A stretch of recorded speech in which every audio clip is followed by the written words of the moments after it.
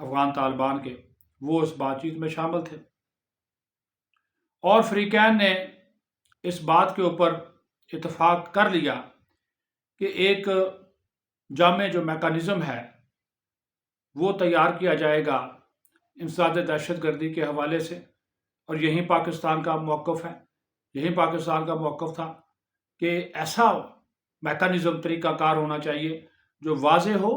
قابل عمل ہو، قابل تصدیق ہو اور مؤثر ہو۔ دوسرا کہ جناب فریقین میں سے اگر کوئی بھی اس میکانزم یا طے شدہ طریقہ کار کی خلاف ورزی کرے گا تو جنگ بندی جس کو برقرار رکھنے پر اتفاق کیا گیا ہے، تو پھر اگر اس جنگ بندی معاہدے یا طے شدہ معاہدہ یا فریم ورک ہے اس کو اگر بھی کوئی بھی بندہ توڑے گا تو پھر وہ سزا کا حقدار ہوگا، یہ بھی آپ کو بتا دیں۔ اور پھر فیصلہ کیا گیا کہ 6 نومبر کو، یعنی کہ ایک ہفتے بعد، دوبارہ جو مذاکرات کا تیسرا دور ہے وہ بھی استنبول میں ہی ہوگا، ترکیہ اس کی میزبانی کرے گا، کیونکہ ترکیہ چاہتا ہے کہ پاکستان اور افغانستان کے درمیان تعلقات جو ہیں وہ بہتر ہوں اور یہ جو کشیدگی ہے ختم ہو، کیونکہ 3 ہفتے ہو گئے ہیں چمن اور تورخم کا بارڈر بند ہے، ہزاروں گاڑیاں پھنسی ہوئی ہیں، ہزاروں افغان مہاجرین پھنسے ہوئے ہیں، اور ابھی تک جو ہے وہ سرحد نہ کھلنے سے مسائل جو ہیں اور انسانی المیے جو ہیں وہ جنم لے رہے ہیں۔ لیکن ظاہر اس کی ذمہ داری افغان طالبان رجیم پر اس وجہ سے آتی ہے کہ آپ دیکھ لیجئے کہ ان مذاکرات کے دوران بھی 2 مرتبہ افغانستان سے فتنہ الخارج کے دہشت گردوں نے، بھارتی پراکسی یافتہ دہشت گردوں نے 2 مرتبہ ان مذاکرات کے دوران، ان 6 دنوں کے دوران پاکستان کے اندر، افغانستان سے پاکستان کے اندر در اندازی کرنے کی کوشش کی، یعنی کہ پاکستان کے اندر داخل ہونے کی کوشش کی۔ وہ تو ہماری سیکیورٹی فورسز نے ان کی ان دونوں کوششوں کو ناکام بنایا، اور ان دونوں کوششوں کے دوران تقریباً کوئی ان کے 30 کے قریب جو دہشت گرد ہیں وہ مارے گئے، جس میں ان کا ایک کمانڈر جو ہے امجد عرف مزاحم وہ بھی شامل ہے، جو کہ ان کی شورا کا سربراہ تھا، رہبر تھا، وہ بھی واصل جہنم ہوا ہے۔ دوسری طرف ہمارے جو چیف ہیں انہوں نے کل پشاور کا دورہ کیا، مائدین سے گفتگو کی، اور اس گفتگو میں ایک جملہ بڑا قیمتی اور بڑا اہم تھا، اس کے اوپر آپ نے غور کرنا ہے۔ انہوں نے یہ واضح، دیکھیے پاکستان ہمیشہ افغانستان ہمارا ہمسایہ برادر ملک ہے، اسلامی ملک ہے،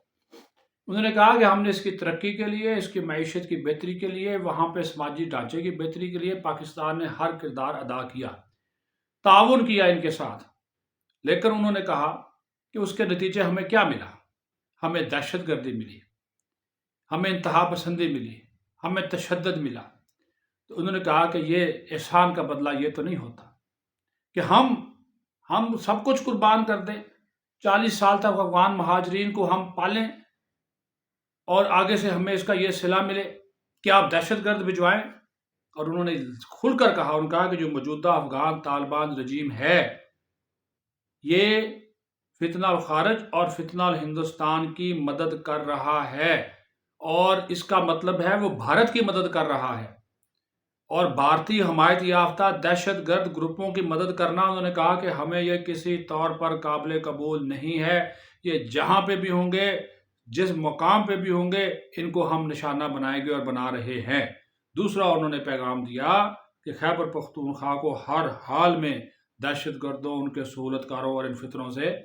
پاک کیا جائے گا، صاف کیا جائے گا، یہ انہوں نے وہاں پہ کھڑے ہو کر قبائلی عمائدین سے وعدہ کیا۔ تو یہ ان کا 2 ٹوک پیغام ہے۔ انہوں نے کہا کہ افغان طالبان سمجھ جائیں ان فتنوں کو، ان بھارتی حمایت یافتہ دہشت گردوں کو اپنی سرزمین سے نکالیں، اور اگر وہ ایسا نہیں کرتے تو پھر انہوں نے کہا کہ پاکستان تمام وسائل، تمام طاقت جو ہے وہ بروئے کار لائے گا۔ ویسے بھی سوالات تو اٹھنا شروع ہو گئے ہیں کہ افغان طالبان رجیم کی اپنی آئینی اور قانونی حیثیت کیا ہے؟ یہ منتخب تو ہوں نہیں، یہ منتخب تو ہے نہیں۔ پرابلم یہ ہے کہ یہ ایک عبوری سیٹ اپ ہے، یہ ایک عبوری سیٹ اپ ہے، منتخب نہیں ہے۔ انتخابات انہوں نے ابھی تک نہیں کرائے، 2021 سے آ کر بیٹھے ہوئے ہیں۔ زبردستی کی حکومت ہے نا جی، انتخابات کیوں نہیں کرواتے؟ بس قبضہ کر لیا، بیٹھ گئے آگے، عوام پہ مسلط ہو گئے۔ یہ جمہوری حکومت نہیں ہے، یہ عبوری حکومت ہے۔ تو اس کو بہت سے دنیا نے اکثر ممالک نے نہیں مانا، 2-4 نے تسلیم کیا، ہم نے بھی ان کو باضابطہ تسلیم نہیں کیا۔ تو یہ ان کی حقیقت ہے۔ بہرحال پاکستان نے ایک دو ٹوک واضح جامع مدلل جو ہے ان کو ایک موقف تھا، اس کی پاکستان کی جیت ہوئی ہے، اور افغان طالبان نے یہ مانا ہے اس مذاکرات کے دوران کہ ہاں ہماری سرزمین دہشت گردی کے لیے استعمال ہوتی ہے، پاکستان کے کنسرن جائز ہیں، اور اب ہم پاکستان کے ساتھ مل کر ان کنسرن کا نہ صرف حل نکالیں گے بلکہ ہم یقین وہ تحریری معاہدہ کرنے کے اوپر بھی انہوں نے رضامندی ظاہر کی ہے، اور اگر وہ اعلامیہ یا رضامندی توڑیں گے یا معاہدہ توڑیں گے تو پھر انہوں نے کہا کہ ہم سزا کے مستحق ہوں گے، اور یہ ایسی ویسی بات نہیں ہے۔ دو ضامنوں، 2 سالسوں کی موجودگی میں انہوں نے یہ وعدہ کیا ہے، قطر اور ترکیہ۔ اب دیکھتے ہیں کیونکہ کتنا اس پہ وہ پورا اترتے ہیں، یہ تو آنے والا وقت جو ہے وہ بتا دے گا۔ اپنا خیال رکھیں، پاکستان زندہ باد۔